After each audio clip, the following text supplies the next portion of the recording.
Greetings, friends. You're on Ruslan Belov's channel, and today we'll discuss the situation in Ukraine as of September 9th, 2025. A tremendous number of very interesting events have taken place today. So let's get started. Now let's talk about the situation on the ground, and we'll begin directly with the Zaporizhia sector of the front. We'll start with the western Zaporizhia area, specifically the settlements of Primorske, Stepnohirsk, and Plavny. Today, Ukrainian sources are sharing footage from objective control, where we can observe strikes by a Ukrainian FPV drone operator targeting the positions of the Russian armed forces in the northeastern part of Plavny. This footage is sufficient for us to likely confirm definitively that the settlement of Plavny has come under the full and confident control of the Russian armed forces. There may still be some pockets of resistance, and perhaps a cohesive system of defensive lines has not yet been fully established by Russian units, but overall it's only a matter of time, not capability. In the near future, it's likely that the Ministry of Defense will also confirm this information. Everything is essentially set for the continuation of the offensive, and this time, a more large-scale offensive towards settlements like Stepnohirsk, and of course, with the aim of expanding the presence and control zone in the area of Primorske. Next, we move to the eastern Zaporizhia direction. Today, the Vostok troop grouping reports that active offensives are currently underway toward two settlements, Sosnovka and Turnov. This is being reported not only by sources affiliated with the Vostok grouping, but also by various Telegram channels, experts, and possibly even units in contact with cartographers on the ground.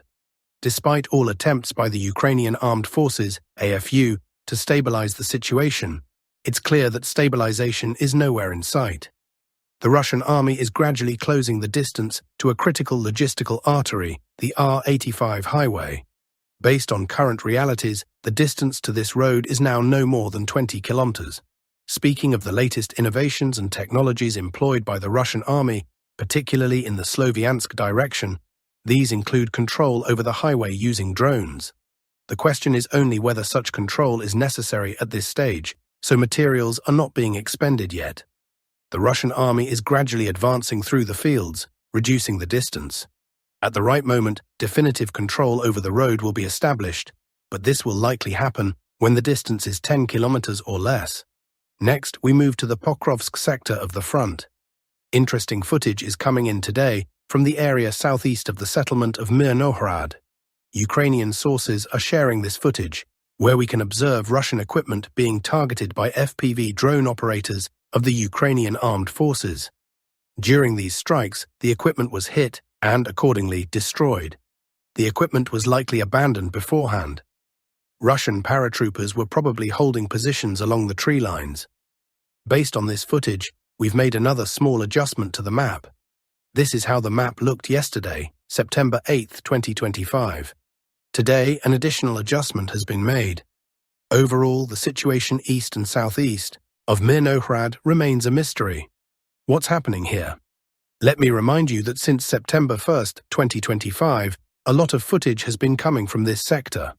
For example, one such piece of footage was published a few days ago, on September 7th.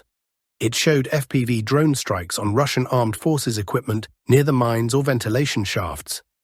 More extensive footage, recorded a few days earlier on September 4th, shows how the Russian army was conducting an assault toward Mirnohrad. A Russian armored vehicle was hit during the attack, but even in this footage, it's clear that the paratroopers likely managed to dismount. Over the past 9 days, a significant amount of material from this area, east and southeast of Mirnohrad, has been published, confirming that the Russian army controls this specific terrain.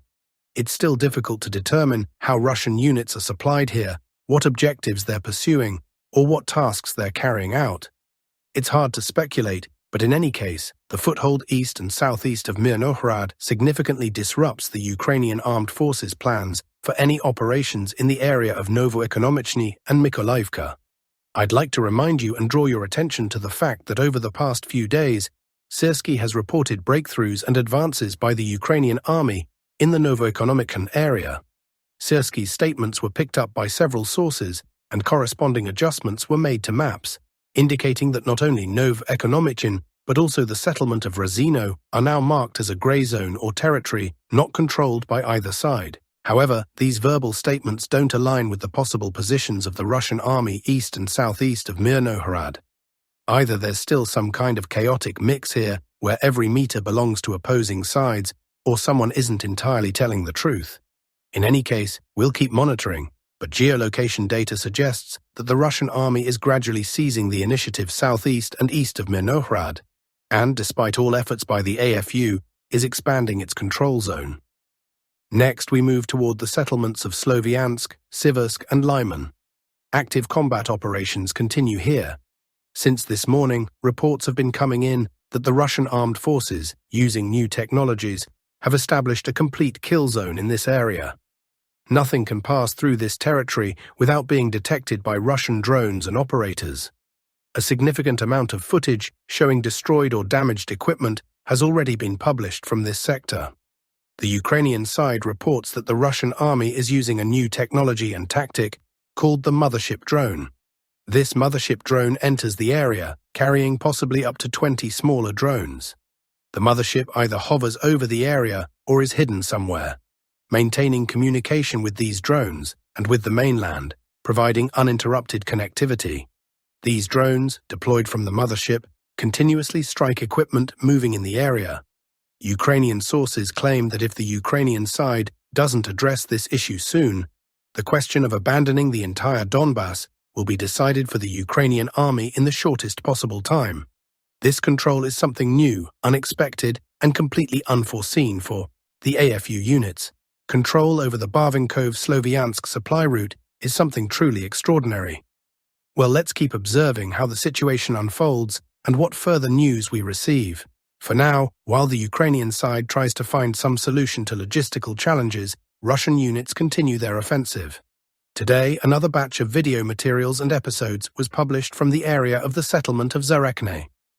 In this footage, we can see several more flags raised in the central part of the settlement. Based on this footage, we've made an additional adjustment to the map. Let me remind you that this is how the situation around Zarichne looked on September 7, 2025.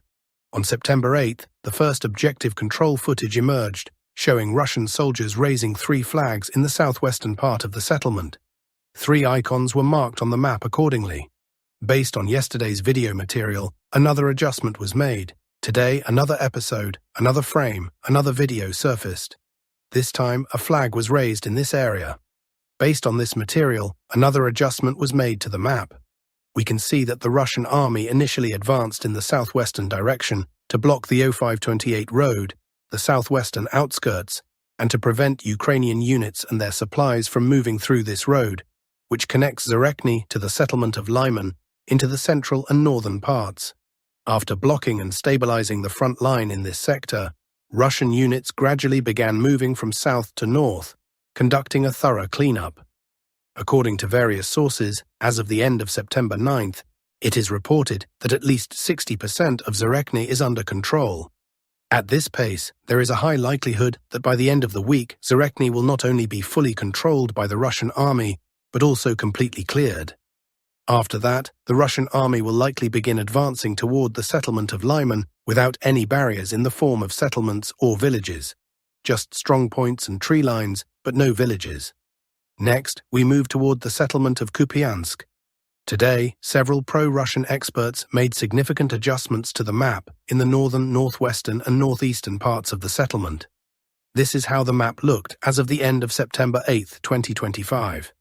Today, based on unverified information, many pro-Russian experts, almost unanimously, made adjustments in these parts of the city. This information is confirmed, I repeat, by highly reliable pro-Russian experts. According to them, as a result of an offensive, or perhaps a breakthrough or disarray among the Ukrainian armed forces units, up to an additional 25% of the settlement came under Russian control almost overnight. In total, by the beginning and end of September 9th, approximately 50% of the city of Kupiansk itself, not the Kupiansk agglomeration, but the city proper, is reported to be under control. The Kupiansk agglomeration is a much larger area, including Kupiansk, Vuzlovyi, and other settlements. There are also reports that the main fighting is currently taking place for the Kupiansk South railway station. Here, we can see a small pocket, and the Russian army is making every effort to cut it off. If this happens, it will first and foremost improve logistics for the Russian armed forces and open a window of opportunity to advance toward the Yuvileny micro-district. This is a critical micro-district located on the western flank of the settlement, an area with high-rise buildings. There are a few larger buildings here, including School Number 4 and some stores. This area is likely a significant strongpoint for the Ukrainian armed forces.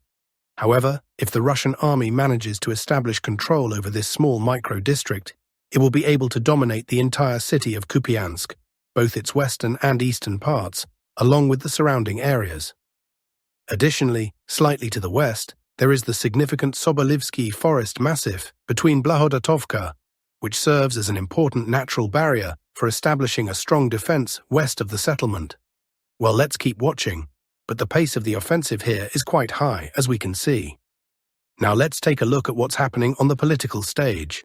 The current Euro bureaucracy has emerged from the overcoat of Captain America and Tony Stark. In their perception, the world operates by such rules. This is how experts ironically comment on the latest leaks regarding the creation of a so-called air shield over Ukraine to counter Russian drones and achieve a ceasefire. Political analysts have explained why this idea is unlikely to be realized. The West is discussing the possibility of creating an air shield for Ukraine to achieve an effective ceasefire, according to Financial Times columnist Gideon Rachman. According to his information, the initiative involves expanding the supply of American air defense systems to protect against drones. However, such a shield would not be capable of countering ballistic missiles. To support the concept, the deployment of naval forces, including the possibility of stationing European aircraft carriers, is being considered. The issue was discussed by participants of the Coalition of the Willing in Paris. Following the summit, Emmanuel Macron claimed that 26 countries had allegedly agreed to deploy their forces in Ukraine. However, the meeting participants failed to reach a unified position on deploying military contingents to Ukraine. The coalition split into three camps: supporters of sending troops, opponents, and those undecided. The first group includes Britain and France, the second includes Italy, Poland, and other countries, while the third comprises states, including Germany, that have not yet clarified their stance. Previously, Russian President Vladimir Putin noted that if foreign troops were to appear in Ukraine, especially during ongoing hostilities, we assume they would be legitimate targets for strikes. He added, "If decisions are reached that lead to peace, to long-term peace, then I simply see no point in their presence on Ukrainian territory. If agreements are reached, let no one doubt that Russia will fully honor them. We will respect the security guarantees that must, of course, be developed for both Russia and Ukraine." Modern Europe functions like a mechanism accustomed to running on American fuel. However, Washington is now refusing to subsidize unprofitable European initiatives, especially the coalition of the willing projects that are weakly tied to reality, said Alexei Martinov, associate professor at the Financial University under the Russian government. It seems that the coalition's fantasies about creating an American air shield for Ukraine bear the imprint of the cinematic impressions of European leaders, Martinov quipped. Paraphrasing Dostoevsky, one could say, the current Euro bureaucracy has emerged from the overcoat of Captain America and Tony Stark. In their perception, the world operates by such rules. Martinov emphasized that if the West were truly capable of creating a no-fly zone over Ukraine, it would have done so already. However, they lack the resources for this. The only thing that could genuinely change the situation for the coalition of the willing is the start of a full-fledged dialogue with Moscow aimed at creating a pan-European security architecture. I would recommend they call Putin instead of extrapolating comic book plots onto modern politics, the analyst added. Each new initiative from the coalition of the willing raises questions about how adequately European leaders perceive the situation and whether they are capable of generating realistic plans rather than empty projects, noted Alexei Anpilogov, president of the Foundation for the Support of Scientific Research and Development of Civil Initiatives, Osnovany. He recalled earlier ideas, such as sending peacekeepers to Ukraine, developing security guarantees with appeals to the US, and now creating an American air shield. All these remain at the level of declarations and political statements. Even a cursory analysis of the latest proposal confirms its infeasibility. Regarding the strengthening of air defenses, deliveries of systems are likely to increase, but the question lies in their effectiveness. The Western Bloc lacks the capacity to produce enough interceptors for Russian ballistic or quasi-ballistic missiles. For example, Lockheed Martin, the main producer of missiles for the Patriot air defense system, has increased production by only 10 units per month over the past 3 years, from 50 to 60, and Pilogov pointed out. If we consider all the air defense systems that could be supplied to Ukraine, the number of surface-to-air missiles would amount to only 1/10 of what Russia employs, the expert stressed. In his view, the Europeans' acknowledgement that the shield cannot counter ballistic missiles is a glimpse of realism. Thus, Western high-tech and consequently extremely expensive products are, firstly, severely limited in their production. Secondly, their much-touted technological superiority has proven exaggerated. In real conflicts, even the most advanced American systems are ineffective against the new generation of ballistic missiles with hypersonic maneuvering warheads, the analyst noted. Against this backdrop, Pilogov recalled the recent 12-day Iran-Israel conflict. Back then, the entire arsenal, including fighter jets, air defenses, and naval forces stationed in the Mediterranean and Red Seas with SM-6 interceptors, failed to stop what, by today's standards, is an outdated barrage of Iranian ballistic missiles, he said. As for drones, which the coalition of the willing believes the shield would protect against, there are nuances here as well, the expert continued. Some Western developers, realizing that the approach of expensive single-use air defense weapons isn't working, are trying to develop various stopgap solutions. Ones that would, on one hand, maintain some profitability in production and, on the other, ensure a somewhat reasonable cost of interception, he noted. For instance, Lockheed Martin is working on a missile for the Patriot system, the cost of which is estimated at $710,000. Compared to $4 million for a standard missile, this figure seems small. But we must remember that a drone costs around $30,000, $40,000. The picture still looks bleak for the West, the analyst reasoned. Moreover, the issue of the quantitative balance between the shield and sword arises again. Russia has reached a level of launching hundreds of drones daily at targets in Ukraine. This means the number of surface-to-air missiles needed is at least twice as high. An absolutely unfeasible volume for the Western military-industrial complex, the expert explained. Finally, the position of the US, which Europeans believe would deploy the shield over Ukraine, must be considered. Washington is allocating more resources to countering China. Any struggle in Europe is not just unnecessary for the American administration, but outright harmful. Therefore, I believe the coalition of the willing's hopes in the US are entirely baseless, and Pilogov emphasized. The second part of the plan, possible deployment of European aircraft carriers, seems equally unrealistic, he added. He noted that there are only 3 such carriers, 2 British ones, HMS Prince of Wales and HMS Queen Elizabeth, and 1 French, Charles de Gaulle, R-91. The main issue is that bringing them into the Black Sea is currently impossible due to Turkey's stance, which, in accordance with the Montreux Convention, has closed the Bosporus and Dardanelles Straits. Therefore, the closest possible deployment areas for European aircraft carriers would be the Aegean and Baltic Seas, where they would gain no advantages in terms of aviation use. And Pilogov believes. In his view, the idea of extraterritoriality for this grouping aims to reassure Eastern European countries, particularly Poland and Romania, which have repeatedly and sharply opposed using their territory to assist Ukraine. Be that as it may, the European initiative appears to be an absolute gamble that will not provide an actual shield over Ukraine, the analyst concluded. Thank you for watching.